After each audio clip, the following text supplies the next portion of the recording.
नमस्कार विद्यार्थियों। आज आगे के टॉपिक में हम पढ़ेंगे अशोक का दम। तो दम के प्रमुख सिद्धांत तो भाई अशोक ने क्या क्या कार्य किए उसके बारे में। पहला पॉइंट है सहिष्णुता। सहिष्णुता क्या है? जन सामान्य के मध्य आत्म सहिष्णुता, विभिन्न विचारों, धर्मों एवं आस्थाओं के मध्य सहिष्णुता यानी सब में समानता रखना। सामान्य लोग हैं उनके बीच में अपने विचारधाराएं समान रूप से रखना, विभिन्न विचारों को समान विचार में रखना, धर्म है आस्था है उनके मध्य सहिष्णुता रखना। दूसरा पॉइंट है अहिंसा। सभी प्राणियों के प्रति अहिंसा का सिद्धांत प्रतिपादित किया यानी हिंसा नहीं करना, अहिंसा का प्रयोग करना। तीसरा पॉइंट है आडंबरहीनता। क्या आडंबर क्या है?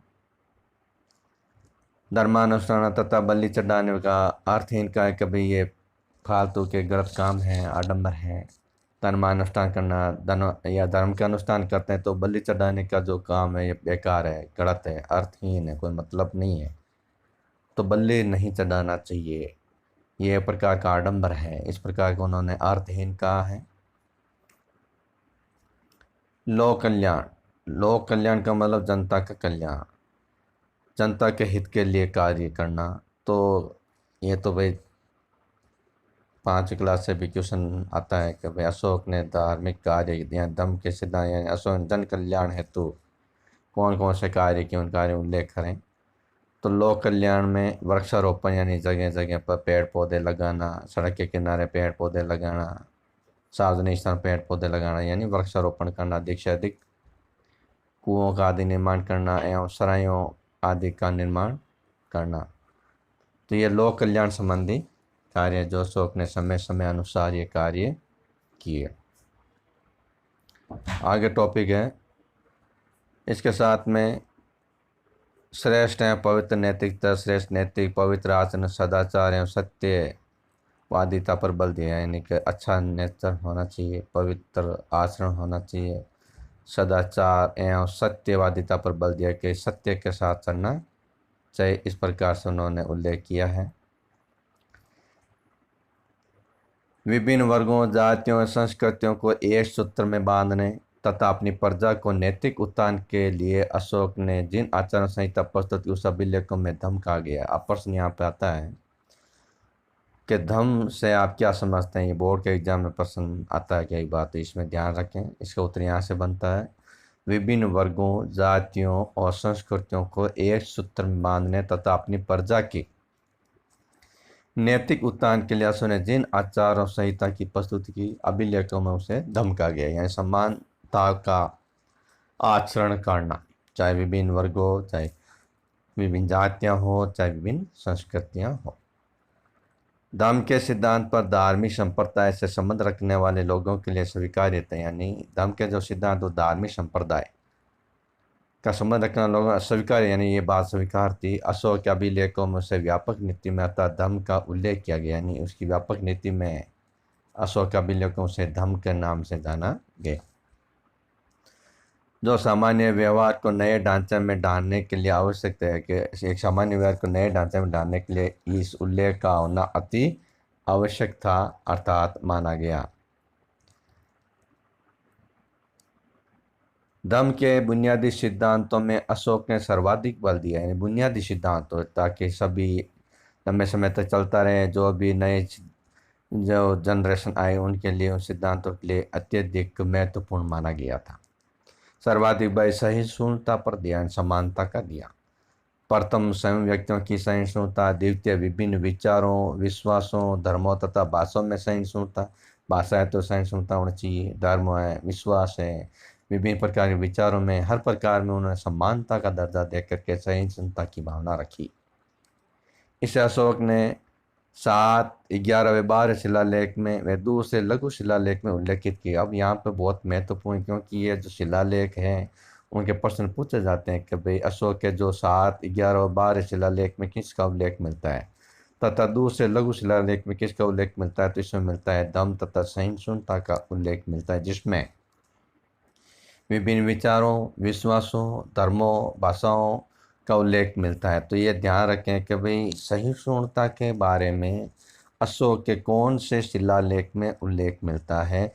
7, 11, 12 में उल्लेख मिलता है। और एक लघु जो दूसरा जो लघु शिलालेख उसमें भी सहिष्णुता के बारे में जानकारी प्राप्त होती है, जिसमें माता पिता की सेवा, इसमें यह भी दर्जा बताया गया कि माता पिता की सेवा करना, गुरुओं का आदर करें, दासों के साथ उचित व्यवहार और धर्मसार की वर्दी, वाक संयम यानी बोलने में समान तथा समवाय पर बल दिया। धम्म का दूसरा बुनियादी सिद्धांत अहिंसा था। बहुत अच्छा प्रश्न है, ध्यान रखें। पहला तो सहिष्णुता था, दूसरा जो सिद्धांत था वो अहिंसा था, जिसका तात्पर्य है युद्ध में हिंसा द्वारा विजय प्राप्ति का त्याग और जीव हत्या का विरोध था। कभी युद्ध का त्याग करें, जीव हत्या न करें, इसका विरोध था। जो प्रथम व 11वें तथा 11वें शिलालेख व 5 स्तंभ लेख में भी मिलता है, यानी अहिंसा का जो उल्लेख है, जिसमें यह भी कहा है कि भाई विजय का त्याग,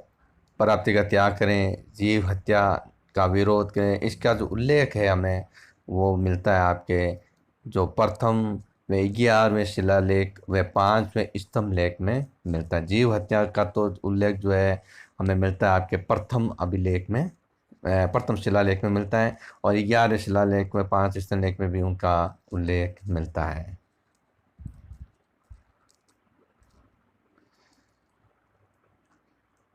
अब है जन कल्याणकारी अवधारणा कि भाई जन कल्याणकारी अवधारणा क्या थी?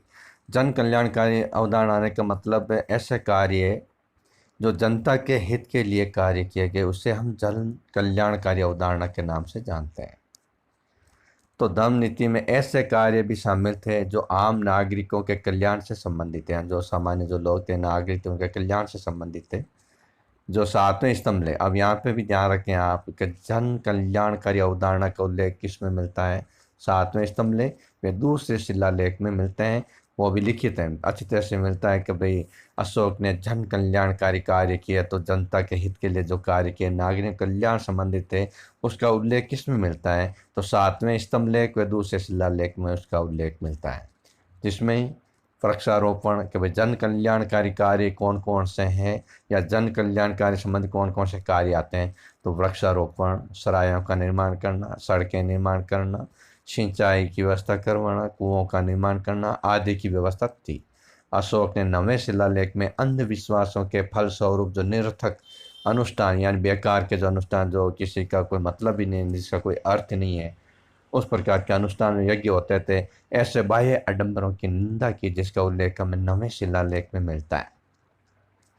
प्रथम स्तंभ लेख में धर्म की प्राप्ति के लिए धर्म यात्रा, धर्म मंगल, धर्म दान, शुश्रूषा आदि की व्यवस्था की गई। प्रथम स्तंभ लेख में धर्म की प्राप्ति के लिए यात्रा करना, मंगलकारी कार्य करना, दान देना, अच्छे कथनों को कहना तथा सुनना आदि की व्यवस्था की थी, ये जिसका उल्लेख प्रथम स्तंभ लेख में जानकारी मिलती है। अशोक के दूसरे स्तंभ लेख में धर्म की परिभाषा बताते हुए कहा, अशोक के दूसरे स्तंभ लेख की बात, ये स्तंभ लेख के बच्चों देखो जो पढ़ रहा हूँ मैं, आप जितने भी लेखकार उनके लेख लिखें कि जैसे प्रथम स्तंभ लेख, दूसरा स्तंभ लेख, तीसरा स्तंभ लेख, उसके आगे ये विवरण लिखे कि भाई इसका विवरण कौन सा मतलब दूसरे स्तंभ लेख में किसके बारे में जानकारी मिलती है। तो इस प्रकार को आप अच्छी तरह से एक तरफ मतलब इधर एक कॉलम डाला, इधर आपने लिखा स्तंभ लेख, और इधर लिखा बारे में जानकारी के भाई किसके बारे में जानकारी मिलती है। इस प्रकार से आप कॉपी के अंदर इसको अलग से नोट करके तैयार करना है, क्योंकि बोर्ड के अंदर इसका स्तंभ का और अभिलेख का प्रश्न अवश्य पूछा जाता है। अशोक दूसरे स्तंभ लेख में धर्म की परिभाषा बताते हुए कहा कि अपासिन्वे बहुकायते, अर्थात इसका संस्कृत शब्द है ये दया दाने सच्चे सोचे माधवे साधवे च, अर्थात प्रत्येक व्यक्ति पापों से दूर रहें, कल्याणकारी कार्य करें। ये श्लोक का मतलब है। क्या कहते हैं कि प्रत्येक व्यक्ति पापों से दूर रहें, कल्याणकारी कार्य करें, कल्याणकारी कार्य करें, दया दान सत्य पवित्रता व मर्दता का अवलंबन करें, तीसरे स्तंभलेख में प्रचंडता, निष्ठुरता, क्रोध, घमंड एवं ईर्ष्या आदि के निषेध को कहता है कि कभी क्रोध नहीं करना चाहिए, प्रचंडता का व्यवहार नहीं करना चाहिए, निष्ठुरता का भाव नहीं होना चाहिए, कठोर, ये इस प्रकार ईर्ष्या की भावना, इसकी उल्लेख हमें अशोक के तीसरे स्तंभलेख में जानकारी मिलती है। इनके लिए व्यक्ति आत्मनिरीक्षण अर्थात निज जति, ये याद रखना निज जति का मतलब क्या होता है। प्रश्न बाकायदा बोर्ड के अंदर आया हुआ एग्जाम के वही निज जति का मतलब क्या है, यानी कि व्यक्ति आत्मनिरीक्षण करना, ये एक शब्द का ही उत्तर है। बोर्ड के अन्य कंपटीशन के अंदर भी ये क्वेश्चन पूछा जाता है कि निज जति का मतलब क्या होता है, कि व्यक्ति आत्मनिरीक्षण करना करें एवं सबके साथ श्रेष्ठ व्यवहार करें, अच्छा व्यवहार करें। धर्म को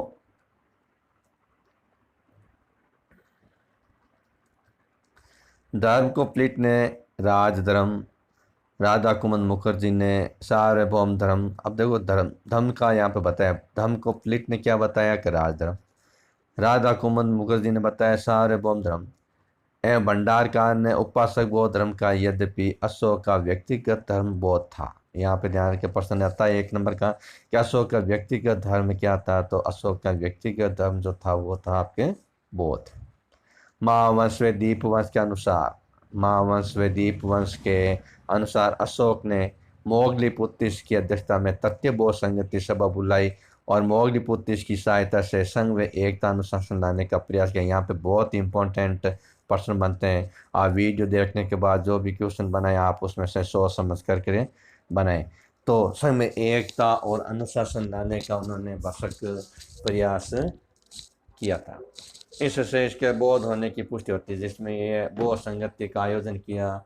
तो इस समय पता चलता है कि उन्होंने ये बौद्ध धर्म के अनुयायी थे। तो इस समय पता चल जाता है कि भाई अशोक जो है कौन से धर्म के अनुयायी थे। तथापि धर्म में सर्वमान्य आचारों, तत्वों और नैतिक नियमों का समन्वय था, यानी नैतिकता का नियम, अच्छे आचरण के बारे में, तथा धर्म अत्यंत ही सरल, यानी उनका जो धर्म था, धर्म का मतलब धर्म अत्यंत सरल, सुबोध, पवित्र, नैतिक और व्यवहारिक था। आसानी से हर एक व्यक्ति उनके बातों को ग्रहण कर सकता था। इस प्रकार के उनके धर्म की बातें थी।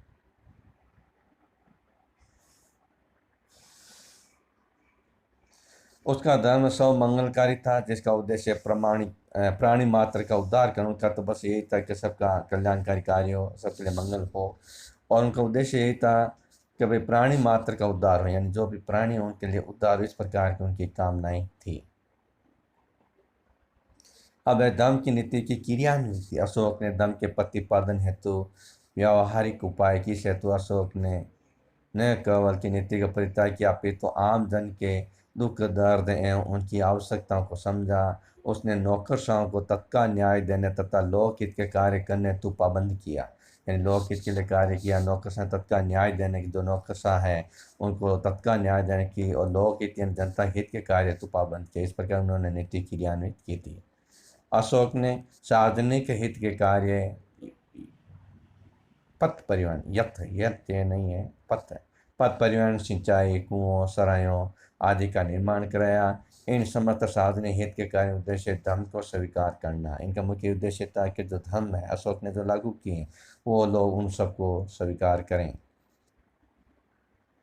अशोक ने धर्म के उपदेशों, पाषाणों पर उत्कीर्ण करवाया, जो उपदेश बनाए थे, धर्म की जो बातें थी, उन्होंने पाषाणों या बड़ी बड़ी शिलाओं पर उन्होंने उत्कीर्ण करवाया था, तथा ऐसी जगहों पर लगाया जहाँ पर आम जन पढ़ सके। मतलब लगाया तभी ऐसी जगह जहाँ पर आम जन उसको आसानी से पढ़ सकें। इस तरह से उन्होंने धर्म को सार्वजनिक तथा सार्वभौमिक बना दिया। हिंसा पर प्रतिबंध लगाया, कोई किसी भी प्रकार से हिंसा ना करें, तथा पशु बलि को निषेध किया, यानी पशुओं की बलि कोई नहीं दे, इसका निषेध किया। सम्मान नागरिक आचार से सबका न्याय समान रूप से हो, सबके साथ समान आचरण हो। दंड संहिता के सिद्धांत को जन्म दिया तथा क्रियान्वित किया, उनको लागू किया। क्रियान्वित का मतलब होता है लागू करना।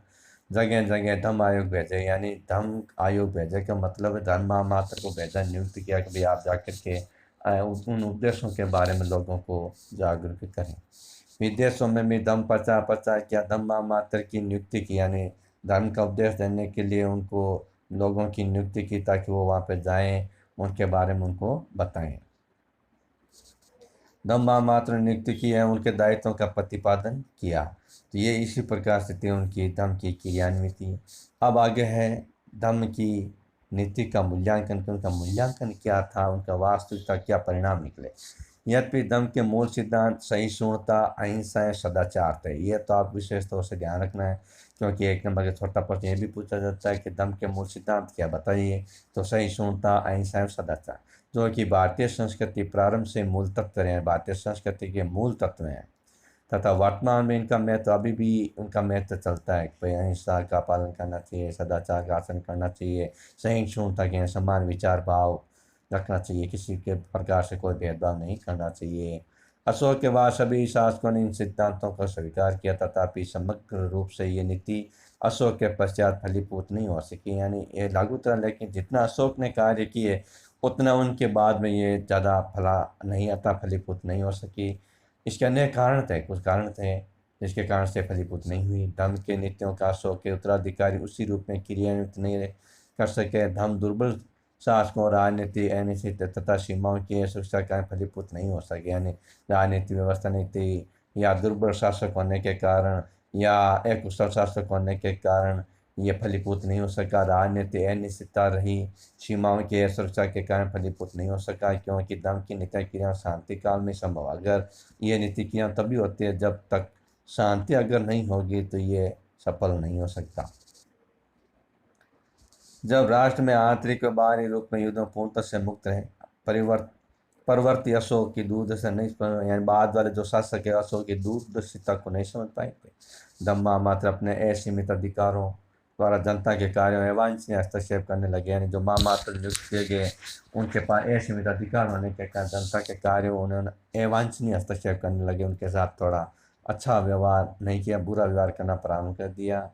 सामाजिक तनाव ज्यों के त्यों बने रहें, सांप्रदायिक संघर्ष बराबर चलते रहे, क्योंकि समस्याएं व्यवस्था की जड़ों में नहीं थे। समस्या तो व्यवस्था की जड़ों में नहीं थे। जब जड़, अगर किसी पेड़ की जड़ टूट जाती है या सड़ जाती है तो पूरा का पूरा पेड़ ही नष्ट हो जाता है। अब अशोक जैसा महान शासक तो नहीं, लेकिन बाहर के कोई दुर्बल एक ही शासक आ गया तो जो अशोक की जो कार्य की अनुमति थी उनके प्रति तो बहुत बुरा प्रभाव पड़ा, यानी समस्या पैदा हो गई।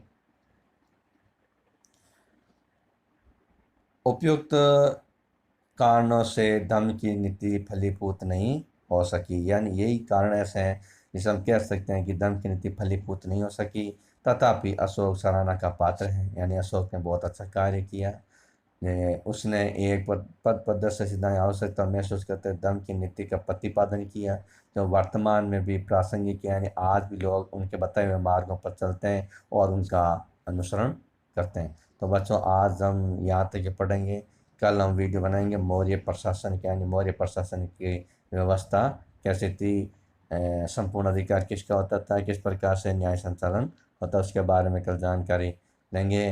तो आप इस वीडियो को अधिक से अधिक लाइक करें, शेयर करें, सब्सक्राइब करें, और आपके अन्य कोई साथी कहीं अध्ययन कर रहे हैं तो आप उनको भी ये वीडियो बताएं, उनसे भी लाइक करवाएं, अधिक से अधिक शेयर कराएं, सब कराएं और सब्सक्राइब कराएं, ताकि मेरा भी हौसला बना रहे कि मैं आपके लिए आगे से आगे ये वीडियो बनाऊं। तो आपके कोई साथी बंधु जो भी मिल रहे हैं, आप उनको भी, जिनके इतिहास ले रखा है, आप उनको ये वीडियो का लिंक अवश्य आगे भेजें, ताकि ये भी अध्ययन कर सकें, क्योंकि यह विद्यालय खुलना भी कोई निश्चित समय तय नहीं हुआ है, ताकि उनके भी किसी आपके भाई बंधु बहन जो भी हैं उनके भी शिक्षा में किसी भी प्रकार की कोई बाध्यता नहीं आए, ताकि आप ज़्यादा से ज़्यादा शेयर करें, ताकि वो भी उनके साथ ये अध्ययन कर सकें। मेरा तो यह दायित्व है कि मैं लोगों को अधिक से अधिक शिक्षित करूँ, ताकि उनके किसी भी प्रकार से परीक्षा में या अध्ययन करने में कोई समस्या न हो, तथा शिक्षा में किसी भी प्रकार की कोई बाध्यता न हो। इसलिए आपसे अनुरोध है